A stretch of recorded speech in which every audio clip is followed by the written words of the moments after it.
എല്ലാവർക്കും നമസ്കാരം. അവധി തുടങ്ങിയ ആദ്യത്തെ ദിവസം തന്നെ ഞാൻ മക്കൾക്ക് കളിപ്പാട്ടം അടുക്കി വെക്കുന്ന പണിയാണ് കൊടുത്തത് കേട്ടോ. എല്ലാ വീടുകളിലും തന്നെ ഇതുപോലെയൊക്കെ കളിപ്പാട്ടങ്ങൾ നിരന്ന് കിടപ്പുണ്ടാവും. നമ്മൾ അടുക്കി വെക്കും, പിന്നെ അവർ നിരത്തിയിടും, പിന്നെ അടുക്കി വെക്കും, പിന്നെ അവർ നടത്തിയിടും. ഇത് തന്നെ അവസ്ഥ അല്ലേ. ഇവിടെ ഞാൻ ചിലപ്പോഴൊക്കെ അവരെ കൊണ്ട് അടുക്കി വെപ്പിക്കാറുണ്ട് കേട്ടോ. പിന്നെ ഞാൻ അടുക്കുമ്പോൾ എങ്ങനെയാണെന്ന് വെച്ച് കഴിഞ്ഞിട്ടുണ്ടെങ്കിൽ ചിലപ്പോൾ ഈ പൊട്ടിയ കളിപ്പാട്ടങ്ങളൊക്കെ കാണുമല്ലോ, അതൊക്കെ എടുത്ത് മാറ്റിയിട്ട് ഈ ഹരിതകർമ്മസേനക്കാർ പ്ലാസ്റ്റിക് കൊണ്ടുപോകുമല്ലോ, അപ്പോൾ ആ കൂട്ടത്തിൽ എടുത്ത് മാറ്റി വെക്കും കേട്ടോ. അപ്പോൾ അത് മോൻ കണ്ടു കഴിഞ്ഞിട്ടുണ്ടെങ്കിൽ എൻ്റെ അടുത്ത് വന്നിട്ട് വഴക്കുണ്ടാക്കും. അമ്മ എന്തിനാ ഇത് കളഞ്ഞേ, ഇതെനിക്ക് ആവശ്യമുണ്ടായിരുന്നു, ഞാനിത് കൊണ്ട് കളിക്കുമായിരുന്നു എന്നൊക്കെ. അത് പൊട്ടിയതാന്നൊക്കെ പറഞ്ഞു കഴിഞ്ഞാലും അവനത് വക വയ്ക്കത്തൊന്നുമില്ല, ചിലപ്പോൾ എടുത്തുകൊണ്ട് പോകും.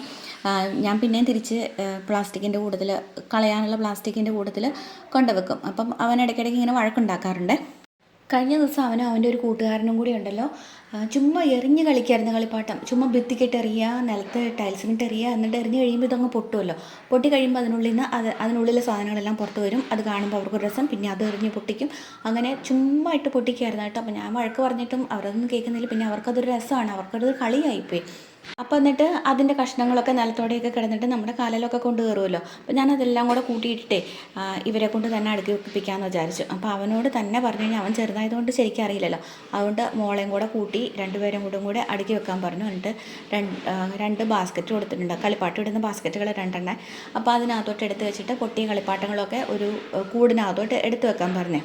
അങ്ങനെ എടുത്തു വെച്ചപ്പോൾ പൊട്ടിയ കളിപ്പാട്ടങ്ങൾ ഒരു വലിയ കൂട് നിറച്ചുണ്ടായിരുന്നു കേട്ടോ. അത് ഞാൻ പറഞ്ഞില്ലേ, മോനും അവൻ്റെ കൂട്ടുകാരനും കൂടെ എറിഞ്ഞു പൊട്ടിച്ചത്, മനഃപൂർവ്വം എറിഞ്ഞു പൊട്ടിച്ചത്. അപ്പം ഇത് കണ്ടു കഴിഞ്ഞപ്പം അവന് സ്വന്തമായിട്ട് ഈ പൊട്ടിയ കളിപ്പാട്ടങ്ങളൊക്കെ മാറ്റി കഴിഞ്ഞപ്പോഴേ അവന് ഒരു തോന്നൽ, അയ്യോ ഇത്രയും കളിപ്പാട്ടങ്ങൾ പൊട്ടിപ്പോയല്ലോ, എനിക്കിതൊക്കെ കളിക്കണമായിരുന്നു എന്നൊക്കെ. അപ്പം ഞാൻ ചോദിച്ചു, നീയല്ലേ, നിന്നോട് ഞാൻ പറഞ്ഞതല്ലായിരുന്നോ ഇങ്ങനെ എറിഞ്ഞ് പൊട്ടിക്കരുതെന്നൊക്കെ. പക്ഷെ അപ്പോൾ അവനൊരു മനസ്താപം.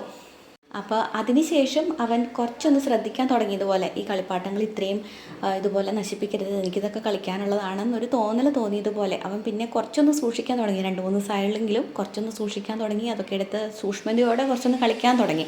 അപ്പോൾ എനിക്കും തോന്നി, അനുഭവത്തിലൂടെ പഠിച്ചു കഴിഞ്ഞിട്ടുണ്ടെങ്കിൽ നല്ലതാണല്ലോ, അവർക്കത് മനസ്സിലാക്കുമല്ലോ. ശരിക്കും നമ്മുടെ മക്കൾ ചെയ്യുന്ന തെറ്റുകൾ അവർ ചെറുപ്പത്തിൽ തന്നെ തിരുത്താനും കൂടെ പഠിക്കട്ടെ അല്ലേ.